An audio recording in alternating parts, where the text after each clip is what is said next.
দৃশ্যের প্রয়োজনে অভিনয় শিল্পীদের অনেক কিছুই করতে হয়। এর মধ্যে চুম্বন দৃশ্য, বেডরুমের দৃশ্য সহ অন্তরঙ্গ দৃশ্যও থাকে। ঢাকাই চলচ্চিত্রের তারকারও কম বেশি এই বিষয়গুলোর সম্মুখীন হন।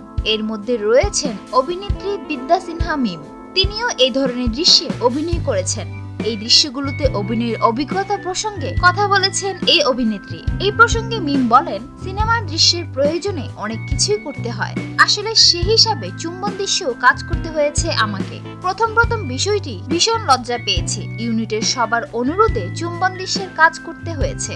দেখা গেছে এই ধরনের একটি দৃশ্যের জন্য কয়েকবার শট নিতে হয়, কারণ বিষয়টি ইজি ভাবে নিতে পারি না। তাই শটগুলো ভালো হয় না, তাই বারবার নিতে হয়।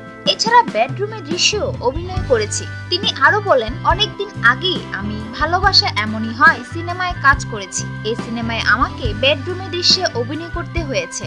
সিনেমার হিরো সাজ্জাদের সঙ্গে আমার বিয়ে হয়। আমাদেরকে এক বেডে দেখা যাবে। সেখানে বেডরুমের কিছু দৃশ্য রয়েছে।